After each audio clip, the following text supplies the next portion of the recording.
मानवा की स्टार्टिंग में हम देखते हैं एक न्यूज रिपोर्टर को जो किडनैपिंग के केसेस के बारे में बात कर रहे होते हैं। रिपोर्टर बताता है कि ये सारी किडनैपिंग पैसों के लिए नहीं हो रही, क्योंकि यूजुअली किडनैपिंग के केसेस में किडनैपर कुछ ना कुछ डिमांड्स रखते हैं। साथ में अगर कोई ये सब पैसों के लिए कर रहा होता है तो बच्चों को टारगेट बनाता है, क्योंकि उन्हें पकड़ना ईजी होता है। इसके साथ में हम एक कमेंट सेक्शन को भी देखते हैं, इसमें लोग इसी किडनैपिंग से जुड़े ऑर्गन्स ट्रैफिकिंग के र्यूमर्स के बारे में बात कर रहे होते हैं। फिर हम देखते हैं एक लेडी टीचर को जो टीवी को बंद कर देती है और इस लड़के को पढ़ने के लिए बोलती है, जिसका नाम जिन सियोन है। साथ में जिनके फादर भी आ जाते हैं, जो जिनको डांटते हैं कि तुम्हें अपने टीचर की बात सुननी चाहिए। वैसे जिनके फादर का नाम डोंगशू सियोन है। लेडी टीचर जिनके फादर को पूछती है कि वो कहां पर जा रहे हैं। जिनके फादर बताते हैं कि वो फिलीपींस में बिजनेस ट्रिप पे जा रहे हैं और वो जिनका ख्याल रखने के लिए बोलती है और चले जाते हैं। टीचर जिनसे बोलती है तुम्हारे डैड अक्सर बिजनेस ट्रिप पे जाते रहते हैं। टीचर जिनसे पूछती है तुम्हारी मम 15 साल पहले मर गई थी तो तुम्हारे डैडी की एज कितनी है। जिन बोलता है लुक मैम, पिछले साल 16 जनवरी, 25 अप्रैल और 8 दिसंबर।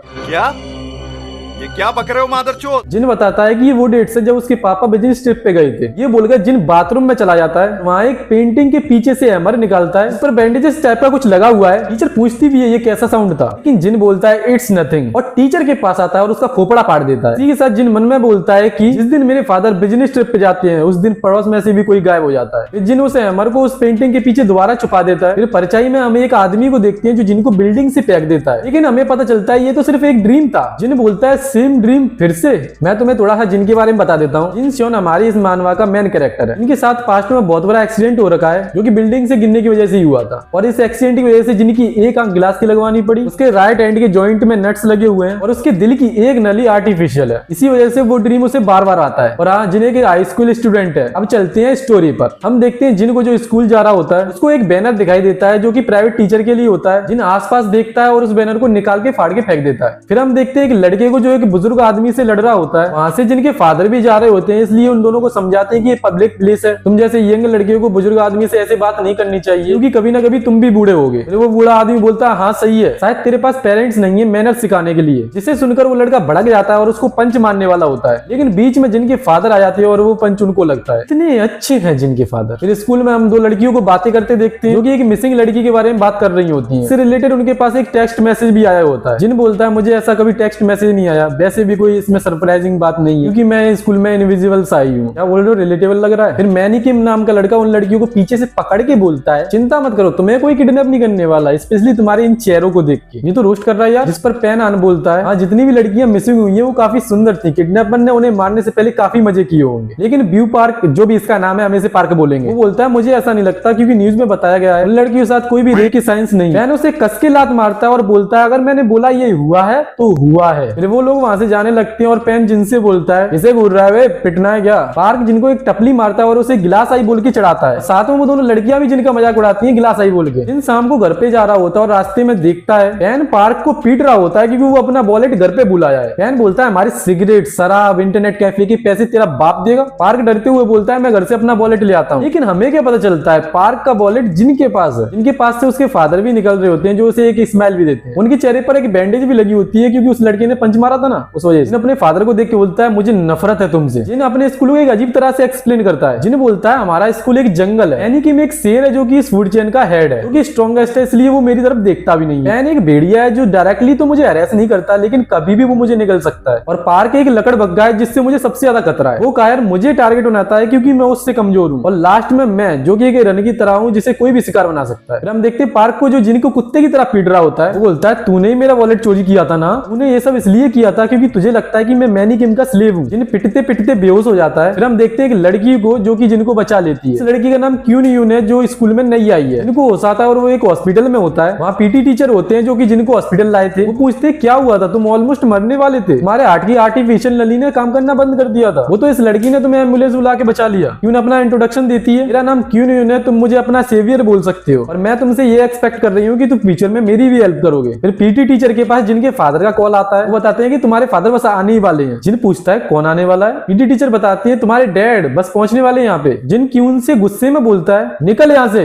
तू नई स्टूडेंट निकल। क्यून बोलती है मैंने तेरी जान बचाई है, लेकिन जिन जोर से चिल्लाता है निकल जा यहाँ से। इसके बाद क्यून भी गुस्से में वहां से चली जाती है। पीटी टीचर बोलते हैं क्या हो गया है तुझे? जिन बोलता है सॉरी सर, लेकिन मुझे कुछ टाइम के लिए अकेला छोड़ दीजिए, और हाँ मेरे डैड को आने के लिए मना कर देना। लेकिन जिन खिड़की से देखता है उसके फादर तो नीचे आ चुके हैं, जो कि एक बूढ़ी आंटी की मदद कर रहे होते हैं। इतने भले आदमी है जिनके फादर हर किसी की हेल्प करते हैं। लेकिन उन बूढ़ी दादी का ग्रैंडसन आ जाता है, जो जिनके डैड पे चिल्लाता है कौन है वे तू? ग्रैंडमा यहाँ बहुत सारे चोर घूम रहे हैं, ऐसे लोगों से दूर रहना चाहिए, और वो अपनी ग्रैंडमा को लेके चला जाता है। इनके फादर बोलते हैं मैं तो सिर्फ सामान उठाने में उनकी हेल्प कर रहा था। फिर हम एक फ्लैशबैक देखते हैं जब जिन ने अपने टीचर को मारा था स्टार्टिंग में। जिन टीचर को मारते हुए अपने डैड को इमेजिन कर रहा होता है, और जिन बोलता है डैड तुम हाइपोक्रेट हो। फिर हम देखते हैं स्कूल में जिनके फादर को एक स्पेशल गेस्ट के तौर पे बुलाया गया है, और सब लोग शॉक्ड हो रहे होते हैं कि ये जिनका फादर है, ये तो जी कंपनी का सीईओ है। फिर जिनके फादर अपना इंट्रोडक्शन देते हैं, सब बच्चों से एक सवाल पूछते हैं कि हैप्पीनेस है क्या? कोई बताता है बहुत ज्यादा पैसे कमाना हैप्पीनेस है, कोई बोलता है पढ़ाई में अच्छा होना हैप्पीनेस है, कोई बोलता है फेमस होना हैप्पीनेस है। जिनके डैड बोलते हैं हाँ इनसे तुम्हें हैप्पीनेस तो मिलेगी, लेकिन इनके बदले तुम्हें कुछ ना कुछ खोना पड़ेगा। इस वर्ल्ड में सब फेयर है, अगर तुम्हें कुछ मिलेगा तो तुम्हारे पास से कुछ जाएगा, लेकिन कुछ चीज है जिससे तुम्हें हैप्पीनेस मिलेगी लेकिन तुमसे कुछ नहीं जाएगा। एक लड़का पूछता है वो चीजें क्या है? जिन मनी मनी में बोल रहा होता है ये मत बोलना। जिनके फादर बोलते हैं वो है। जिन फिर से बोलता है नहीं। जिनके फादर बोलते हैं काइंडनेस, सर्विस और लव। फिर हमें प्रेजेंट का सीन दिखाया जाता है, जिसमें जिनके फादर पीटी टीचर को थैंक यू बोल रहे होते हैं, लेकिन वो बताते हैं कि एक लड़की ने उसकी जान बचाई है, उन्होंने नहीं, जो कि अभी भी चली गई है। और पीटी टीचर बोलते हैं जिन थोड़ा शॉक्ड में है उसे थोड़ा काम डाउन कर लीजिए। जिनके फादर बोलते हैं हाँ मैं करता हूँ। जिन बेड पर मुंह फेर कर लेटा होता है, जिनके फादर अपनी जेब से एक बैनर निकालते हैं, और ये बैनर वही होता है जिसे जिन फाड़ के फेंक देता है। जिनके फादर बोलते हैं मैं तुम्हें ये पूछ रहा हूँ क्योंकि मुझे जानना है। जिनको पसीने आ रहे होते हैं। साथ में हम फिर से फ्लैशबैक देखते हैं जब जिनने उस टीचर को मारा था। जिन उस टीचर की बॉडी को एक अलमारी के पास ले जाता है और उस अलमारी को साइड में खिसका देता है, और हमें पता चलता है यहाँ पे एक सीक्रेट रूम है। जिन दरवाजे पर नॉक करता है और अंदर से निकलते हैं जिनके फादर एक इविल स्माइल के साथ, जो जिनसे बोलते हैं तुमने सब कुछ सही से कर दिया है ना, उसे अंदर ले आओ, अंदर ले आओ। और हम देखते हैं अंदर बहुत सारे औजार पड़े होते हैं। जिनके फादर उस बॉडी को अंदर रूम में ले लेते हैं और जिनको सारे खून को साफ करने के लिए बोल देते हैं। जिन ट्रोमाटाइज होकर नीचे गिर जाता है। फिर हम देखते हैं प्रेजेंट का सीन। जिनके फादर बोलते हैं मुझे पता है कि ये इम्पॉसिबल है, लेकिन क्या तूने किया ये? और जिन मन में बोलता है मेरे डैड एक मर्डरर है। बे साला मैं तो इसे शरीफ समझ रहा था, एक अच्छा नेक इंसान समझ रहा था, इसने तो पूरी शराफत पे पानी फेर दिया, साला खूनी। जिन बताता है अपनी ओल्डेस्ट मेमोरी को जब वो हॉस्पिटल में एडमिट हुआ था। जिन बोलता है उसके पहले का मुझे कुछ याद नहीं है, जब मैं जगा था तब मेरी एक आंख ऑलरेडी खराब हो चुकी थी। फिर जिन वो सारी चीजें बताता है जो मैंने तुम्हें ऑलरेडी बता रखी है, जैसे उसकी एक आई गिलास की है, हार्ट में जो वॉल्व लगी वो आर्टिफिशियल है, उसके जॉइंट्स में नट्स लगे हुए हैं। सो जिन एक डिसेबल्ड चाइल्ड है। जिनकी मॉम तब मर गई थी जब वो बहुत ज्यादा छोटा था, इसलिए जिनके पास उसके डैड ही हैं जो उसके ब्लड रिलेटिव है। खैर वो मेरे डैड तब तक थे जब तक मुझे उनकी रियलिटी नहीं पता था, लेकिन जिन इस बारे में कुछ कर भी नहीं सकता है। जब जिन छोटा था तब उसने अपने डैड से पूछा भी था क्यों कर रहे हो सारी चीजें। जिन आगे बोलता है मेरे डैड ने उस टाइम कुछ नहीं बोला था, लेकिन जो बोलना चाहते थे वो मैंने सेंस कर लिया था। यू यूजलेस लिटिल बास्टर्ड, तुम किसी काम के नहीं हो, तुम्हें मर जाना चाहिए। अब आते हैं प्रेजेंट पर, जहाँ जिन बोल देता है वो पोस्टर मैंने नहीं पढ़ा था। जिनके डैड पूछते हैं क्या तेरे मन में कोई इंसान चल रहा है, ऑनेस्टली बता ना। जिन मैनिकिम का नाम ले लेता है, लेकिन जिनके डैड बोलते हैं नहीं नहीं नहीं, लड़का नहीं लड़की का नाम बता। जिनके दिमाग में क्यून का चेहरा आता है, लेकिन वो मना कर देता है कि उसके कोई कांटेक्ट में कोई भी लड़की नहीं है। लेकिन जिनके चंट खोपड़ी के डैड बोलते हैं तो फिर वो लड़की कौन थी जो मुझे रास्ते में हॉस्पिटल में मिली थी, उसने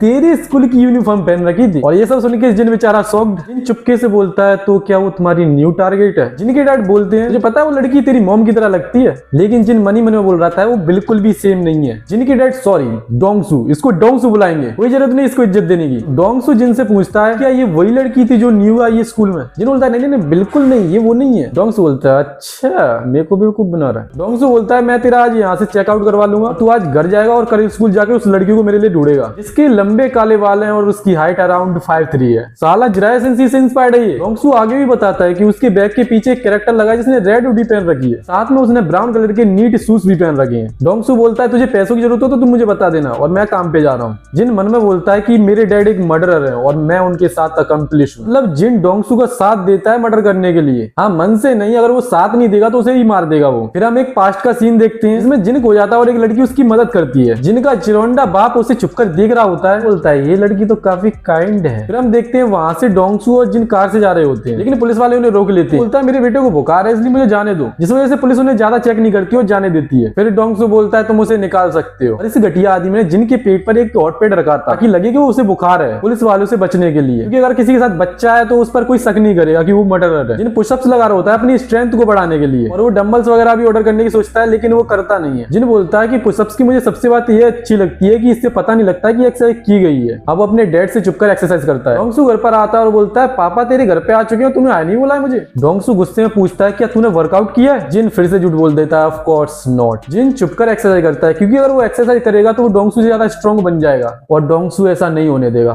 बड़ा हरामी बाप है, भेड़ का टगा। फिर हम देखते हैं जिन और डोंगसू पंजा लड़ा रहे होते हैं। जिन बोलता है, लोग कहते हैं कि जब एक बेटा अपने बाप को आर्म रेसलिंग में हरा देता है तो बेटे को काफी बुरा फील होता है। क्या मजाक है ये। डोंगसू जिन से बोलता है कि तैयार हो जा, हम बाहर डिनर के लिए जा रहे हैं। डोंगसू बताता है कि मिगयोंग की जॉब लग चुकी है, इसलिए उसने पार्टी दी है, और तेरे अंकल भी वहां आने वाले, तो कोई मिस्टेक मत करना। मिगयोंग डोंगसू के बड़े भाई की बेटी है। पार्टी में पहुंचने के बाद वो लोग बिजनेस की बातें कर रहे होते हैं। डोंगसू मिगयोंग को कांग्रेचुलेशन वगैरह देता है उसकी जॉब के लिए। वो जिन को पकड़ के बोलता है, इस लड़के में तो कोई पढ़ाई की बोन ही नहीं है। बोन इन द सेंस वो बोल रहा है कि पढ़ाई करने का मन ही नहीं है, लेकिन वो बोलता है, मुझे उससे कोई फर्क नहीं है जब तक ये बिना किसी परेशानी के बड़े हो रहा है। जिन मुस्कुराते हुए मन ही मन में बोल रहा होता है, इतना अच्छा एक्टर हूं मैं, मुझे एक्टिंग में जाना चाहिए। जिनके अंकल या ताऊ जो भी बोलो, वो पूछते हैं कि तुम बनना क्या चाहते हो फ्यूचर में, क्योंकि अगर तुम अपना करियर डिसाइड नहीं करोगे तो कंपटीशन से पीछे रह जाओगे। मिगयोंग डोंगसू से पूछती है कि तुम्हारा अभी लीवर कैसा है। डोंगसू बताता है कि वो अभी बिल्कुल हेल्दी और वो डेली एक्सरसाइज भी करता है। फिर वो लोग इधर उधर की बातें करने लगते हैं। मिगयोंग और उसके डैड जिनसे बोलते भी हैं कि तुम हाई स्कूल में आ चुके हो, तुम्हें स्ट्रॉन्ग बनना चाहिए। वो बोलते हैं कि हम कितनी भी एक्सरसाइज करें कोई फायदा नहीं है, क्योंकि हमारी एज हो रखी है। जिन धीरे से बोलता है, नहीं ये सच नहीं है। जिन मन में भी बोलता है कि उसे बैड फीलिंग टाइप की कुछ आ रही है। फिर मिगयोंग के डैड बोलते हैं कि डोंगसू तुम्हारी और जिन की एक आर्म रेसलिंग करवा लेते हैं। वो दोनों पंजा लड़ाने लगते हैं, और जिन मन में बोलता है, मुझे जीतना है और इस मर्डरर से ज्यादा स्ट्रॉन्ग बनना है, और फिर देखूंगा मैं इस इविल इंसान को। लेकिन डोंगसू इविल स्माइल के साथ बोलता है, तू इतना स्ट्रॉन्ग कब से हो गया? अभी तो तुझे बहुत टाइम लगेगा मुझे हराने के लिए, और वो जिन को हरा देता है। मिगयोंग और उसके डैड बोलते हैं, जिन तुझे वर्कआउट करना स्टार्ट कर देना चाहिए। फिर ऐसा हाई स्कूल का स्टूडेंट कैसे वीक हो सकता है इतना? जिन मन में बोलता है कि मेरे डैड ने मुझे कभी अपना बेटा माना ही नहीं, कभी मुझे अपनी नजरों से दूर जाने ही नहीं देते। वो एक सोडा की ड्रिंक तक नहीं पी सकते बिना मुझे देखे, और जिस दिन उन्हें लग गया कि मैं उनके लिए खतरा हूं, तो वो मुझे बिना एजिटेशन के मार देंगे। इसके बाद जिन